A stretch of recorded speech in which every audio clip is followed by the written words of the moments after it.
Hello, welcome back to Tarot by Andy. Thank you for being here. This is my vibrational reading. Please do your own research for entertainment purposes and allegedly. Good morning, good evening, good afternoon, and thank you for the super thanks. And ignore the hustlers on the feed. That's not me. Okay, you guys, I'm thinking of doing a Christmas spread or holiday spread in general. Holidays without the Harkles. Yeah, they keep putting out in that PR about are they going or aren't they going? Are they, aren't they? Are they, aren't they? Those invites went out a long time ago. They know they're not invited. They know they're not wanted. Sorry, the boundary's been placed. It would have already been in the mail a long time ago. They know this. It's, Megan puts out over a couple hundred PR puff pieces per month. It's been counted before, you guys, and it was an astounding number. I think it was up to, I think one month it was almost like 400 puff pieces that she puts out through, all her connections. She's got them on speed dial, as we know. So let's get some energy on holidays without the Harkles. Holidays without the Harkles has got to be nice, yes. Of course, it's going to be a bit nostalgic pain because they've had a lot of losses, and that's always something to be expected. It's a triggering point. Unfortunately, it's like a scab being ripped off, especially when it's new and it's still fresh and there's not a lot of years behind, So let's get this. How will the holidays be without the Harkles? How will the holidays be without the nasty pair?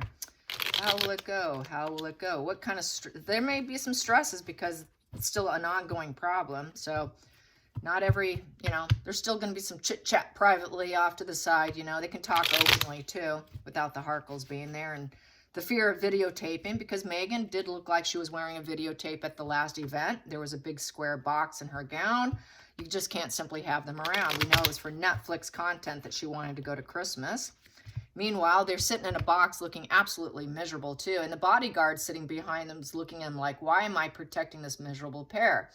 Harry's not living his happy life. Oh, he was living his best life, but the last two events, he looks like the most miserable bloke. And I posted those on Twitter. So yeah, the commentary is getting there. So Christmas without the Harkles. Christmas without the Harkles. And I kind of digress. Yes, I do. Christmas without the Harkles. Christmas without the Harkles.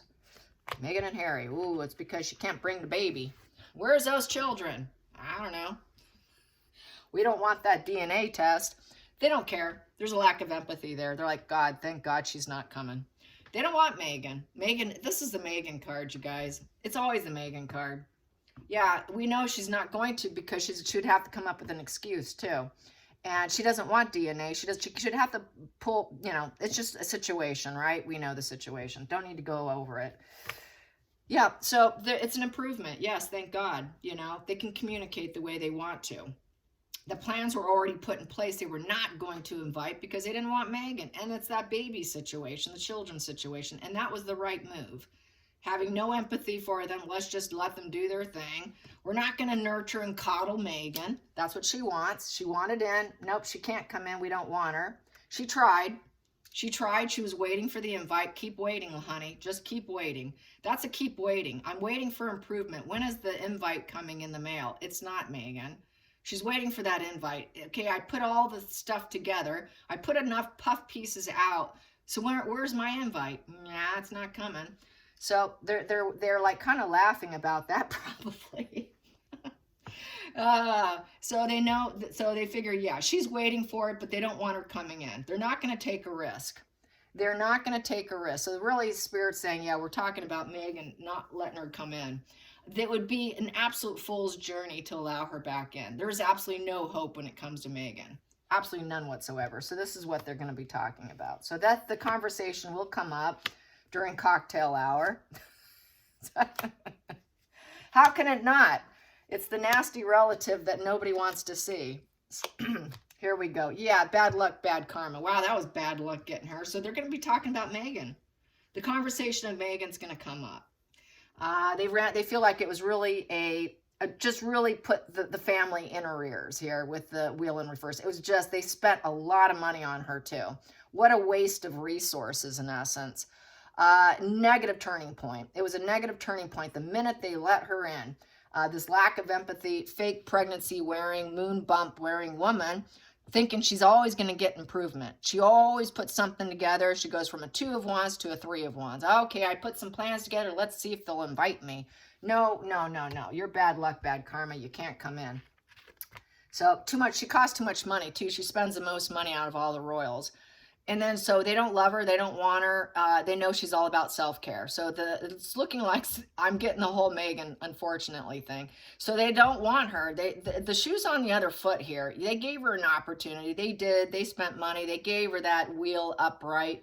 They gave her that Fool's Path upright. They gave her that 3 of Wands. They gave her the Ace of Cups. But the shoe's on the other foot here where they're not going to accept her. It is just self-focused love for ourselves here. We're going to heal ourselves as the position. And then we have here, yeah, we hope she finds her place where she belongs. Yeah, we need, and then the women here are just going to hold together. We found our place where we belong, but Meghan doesn't belong. Hopefully she'll find a place where she belongs because we don't want to ever accept her back. It's just complete, total platonic here. There's no relationship. Where are the children? Where's the children? Where's the babies? This is a baby card. Ace of Cups is a baby card. Where's the children? Would she actually even bring them in? I don't think she would take the chance. So they're going to discuss the children and the DNA.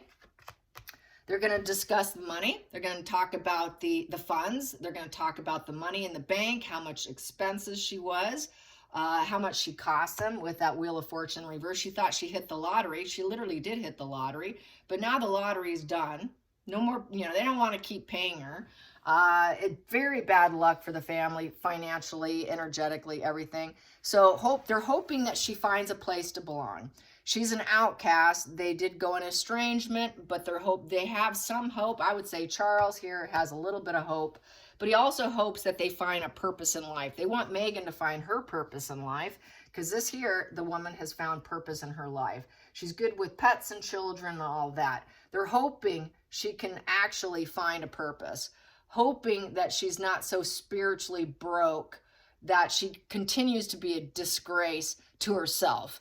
And because it has that reflection back on them. Can't help but have that happen. And it does reflect back on them. So they want her to find something because it does look bad on them. So they want her to find her place. And they're also hoping they're going to have their wish fulfillment here. Yeah, it's a wish fulfillment to not have Meghan there. So it's a happy, happy card. Wow, we're jumping up. We are so thrilled. It is a genie in the bottle happy dance. We're doing the happy dance. We're doing the happy dance because she's not able to come in. She's too much of an outcast. Let's just wish her well. This is kind of like his speech. It reminds me of the speech where he wished them well across the pond. When he said that, he meant it. I wish them, they'll always be, we always love them. Not really. But we hope they can self-care. We hope that they found their place to belong across the pond and all of that. And this is the wish. This is like, wow, we're going to be happy without them. We're not in this miserable place without them. We're in a happy place without them. So because they know with them, if they came in, there'd be no end in sight. They know it'd be misery. They know there's letdown. They're actually have been healing themselves to a point they're actually realizing they're happier without them. Much happier without them. What's the hopes and fears? Well, they hope to grow. They hope that they can take the seeds and grow a forest. Who's worth it? Who's worth staying in the family tree? This is, they're like, okay, we have some people here still, working royals. We need to grow. We need to flourish. We need to take this little tree and grow a forest. We're taking stock over relations and work.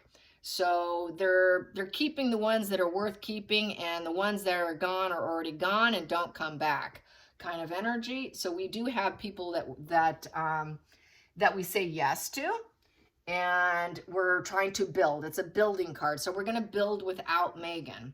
Let's build without Meghan, but let's hope that Meghan finds her purpose so that she can build herself and that she finds her happy genie in the bottle, happy dance, because she's not coming back. So they do wish her well, and they're going to be very guarded. Their walls are up.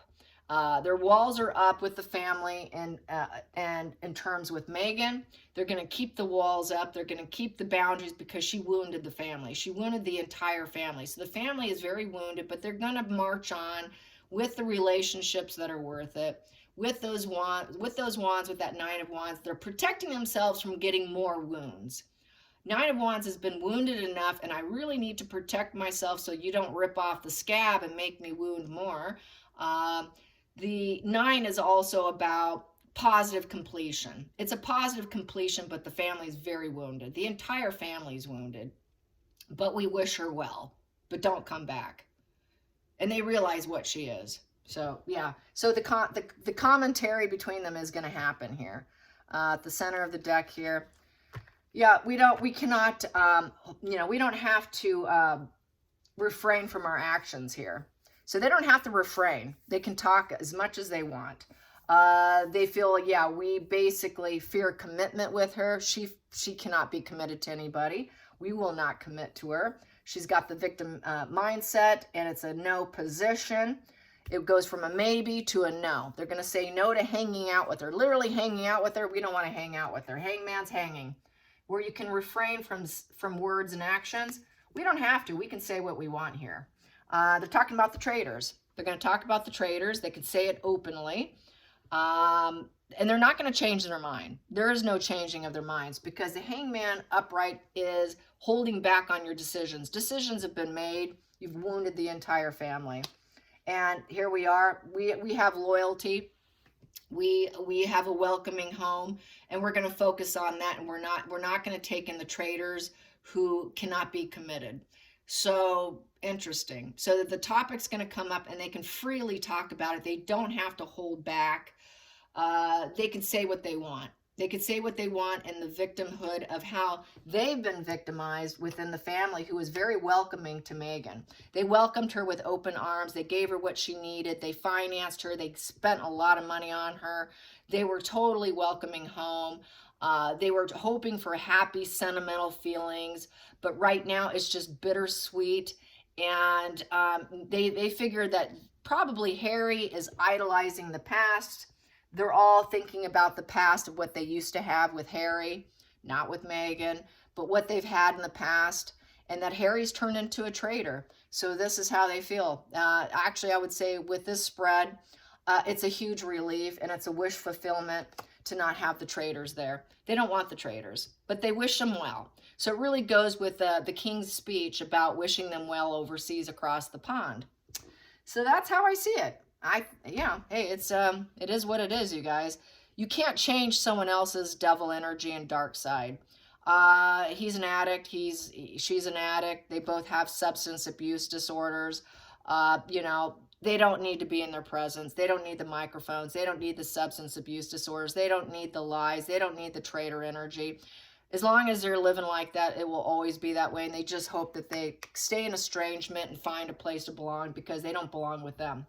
And it's the end of the difficult journey. It's the end of the difficult journey with him, and just wish him well.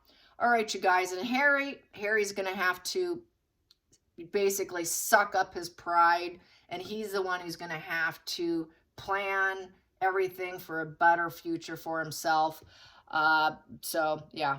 All right, you guys. Thanks for watching. Until next time, like and subscribe. Bye, you guys.